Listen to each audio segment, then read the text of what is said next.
Hey everyone, my name is Maya and I'm a future real estate passionate about learning about the field in real estate.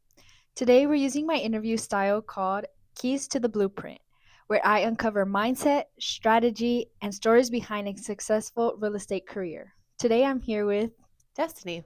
Hi. and Destiny, what is your role as a real estate agent? So, my current role is I am in leadership. And so, what that means is I am essentially like an office manager. So, I help manage the agents, I help grow the office. I also help agents grow their business. Nice. So you're like their coach. Like a coach. Yes, that's exactly it. So before we get into the blueprint, what's one key moment that shaped your path into real estate? Gosh, that's a great question. There was a time when I was in college and I was an athlete, right? So I Mhm. am pure head up my sports, like just so focused on Yeah. doing what I was doing sports wise. And plus, it was a Division One school, so there's not a lot of flexibility for like time, Mhm. right? And I remember coming home one summer, and you don't get many breaks when you play sports Yeah. in college. And I remember coming home, and my mom picked me up in this car that I'd never seen her in, Mhm. and it was really nice. And I was like, okay, Where'd you get that that's from? cute, Yeah. right? And then eventually she's like, okay, we're also in a new home. And I was like, Oh. okay, sure. Mhm. And so eventually she brought us to this really nice house. It was actually in Lake Ridge.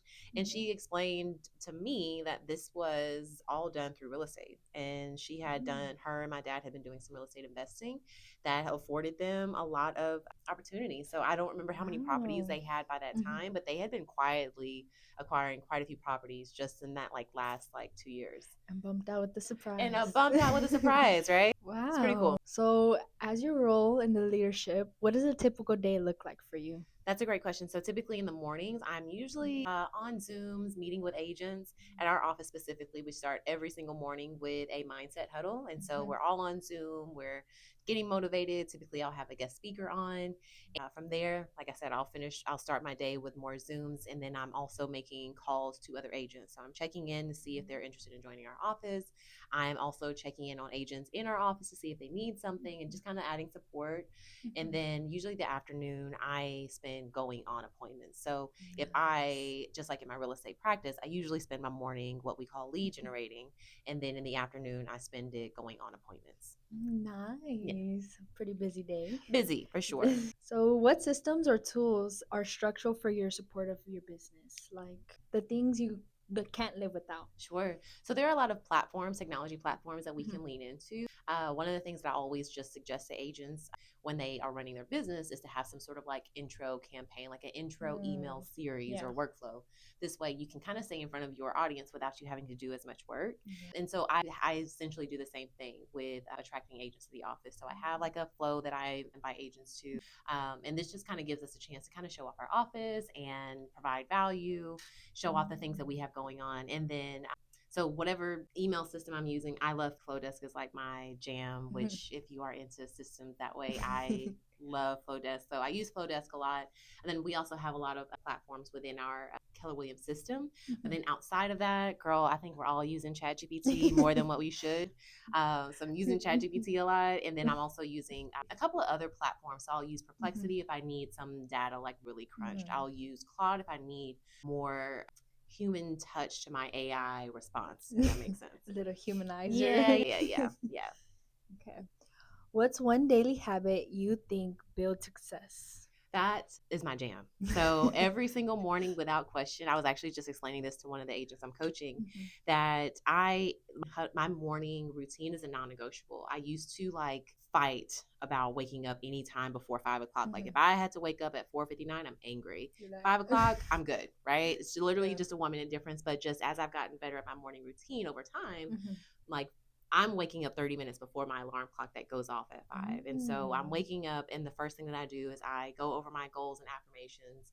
I'm looking at my vision boards. I do my journaling. I do my meditating. And then I hop right into, depending, oh, full transparency. If my hair is straight, I hop right into work. If my hair is not straight, I get right into my workout because I got to protect my investment. Yeah. And so typically, like I said, I'll do a workout and then I'll come back and then I'll shower, get ready for work, and then I'll spend a little bit more time getting into my emails that I just need to follow up with before the day gets started. Just some of the like kind of to-dos, kind of make sure that before I even walk out of the door, I've got a bunch of things accomplished already. So a little setup for the rest of the day. Absolutely. So in your opinion, where are the hidden pockets of the opportunity for someone who's just starting out? This is good. So the hidden pockets for anybody just starting out, no matter what your age, is the people you already know.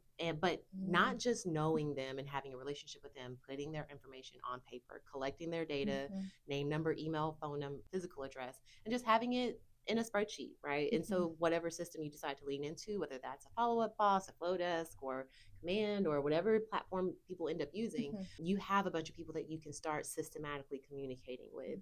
And if you have a job that you're working at, that is a great way to start collecting folks there. Church groups, like your network is going to literally be your net worth. So if you can lean into that, you're golden. All about connections. That's it. All about it. So what's one lesson you learned from real clients that no real estate class could ever teach you? Everything, literally everything. I think probably communication is way overlooked. There's no system, no class, no anything that I think will teach you how important communication is. I've been super vigilant about something as little as when people call, saving every single contact that calls me, because whether it's spam, whether it's a lead, I need to know who's calling me. So this way I can make sure the next time I see that call, or if that text message does come through, I'm not missing a call from somebody who could be wanting to use my services. And so just being vigilant about responding fast. A quick coaching tip: money loves momentum. Money loves speed. And so when you say, oh, I'm not going to get to it right now because I'm in the middle of this, or I don't want to do this, or like I'll get to them, that is money saying, or you telling money like, I'll get to you in a second, right? So essentially, like, money loves speed. So respond and get very clear about how to communicate to your clients. Don't leave the money. No. So what's a mistake you made early on, and what's something you would warn people about? So I think what people see is a bunch of us on Instagram looking cute, looking pretty, right? Which that's probably a very small part of what we do as real estate agents, but the contract portion is our job. That's contract the biggest part. Is your absolute 100%. If you had to go in front of Trek and explain why you did it, that's our real estate commission. If you had to explain what you did, that's who you're justifying your actions to. And so knowing the contract through and through is hands down the thing. And so one of my bigger mistakes is one of my first listings that I got, I just wish that I was more thorough with the contract. And let's just say these agents recognized my newness and absolutely capitalized on it. Yeah, it didn't land well. So you need to learn the contract. Please just do not overlook the contract.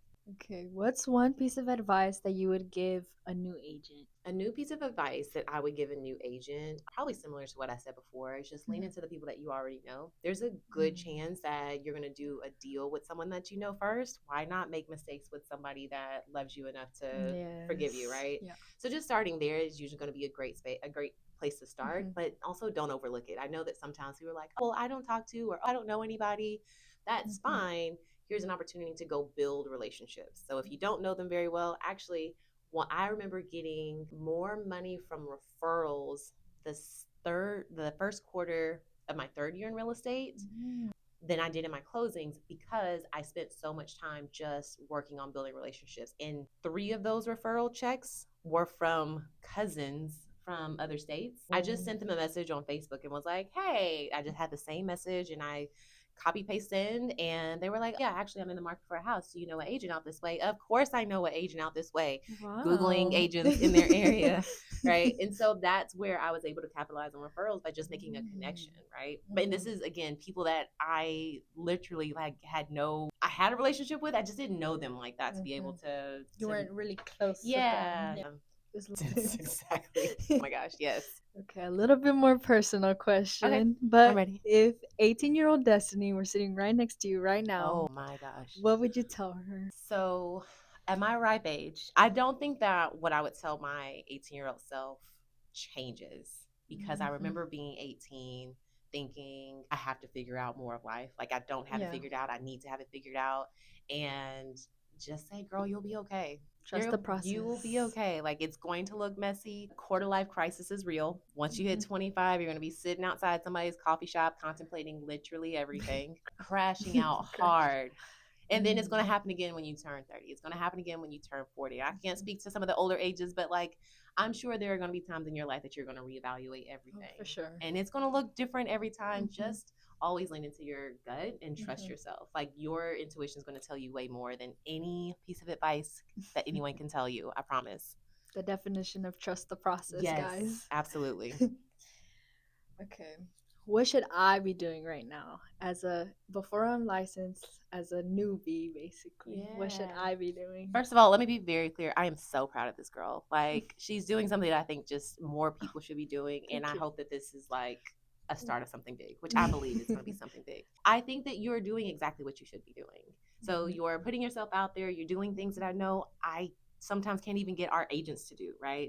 And I think the more you put yourself out there, the more vulnerable you are, the more that you're showing up in the digital world, because unfortunately that is our world, and what you put out is true, whether it's true or not, right? So the more that you put out, the more present you are, the more your face is shown. There is somebody that is going to be like, I want to be like that. I want to talk to her. I want to learn more from her, just based on your experience that you're putting out now. So I think this is exactly what you should be doing. Thank you. Okay, to close our conversation out, what's the house rule you live by in real estate? The one mindset that guides everything you do. As a leader, take care of people. No matter what, take care of people. Even when it comes down to so for example, I have an agent friend who I've actually been recruiting subtly, but an agent friend who was like, hey, I'm not very familiar with this area. Do you want to like take on this referral? And I was like, absolutely. I'll take care of it for you. And I noticed if I was a little less of a character person, I would have just said, you know what, like, he's not going to ask, so I can just do it and just like pocket that money, right? But I knew that at the end of the day, like it would make the best impression that I needed to make on him, right? And then also as a leader, my role is unique because I actually get to take care of agents. Like I get to support them in ways that I probably wouldn't be able to if I was just a full-time agent. And so my personal story, my dad joined this office several years ago. We'll just say several years ago. And unfortunately, he got diagnosed with cancer soon after that. But the way that this office showed up for him, for my family, to help him close his first transaction, that stood out to me. I admired that. He's a brand new agent. He hasn't closed a bunch of deals, but to lean into somebody who has not financially invested into this office was very impressionable to me. And now it's cool because I get to do that for agents at our office. So it inspired you. It absolutely inspired me. I love it. Okay, well, thank you so much, Yes, Destiny, of for course. joining our Keys to the Blueprint. Yes, and you're doing a great job. Keep it up, girl. Thank you. Well, your advice today has literally shaped like everything I need to know for real estate. So yeah, thank you.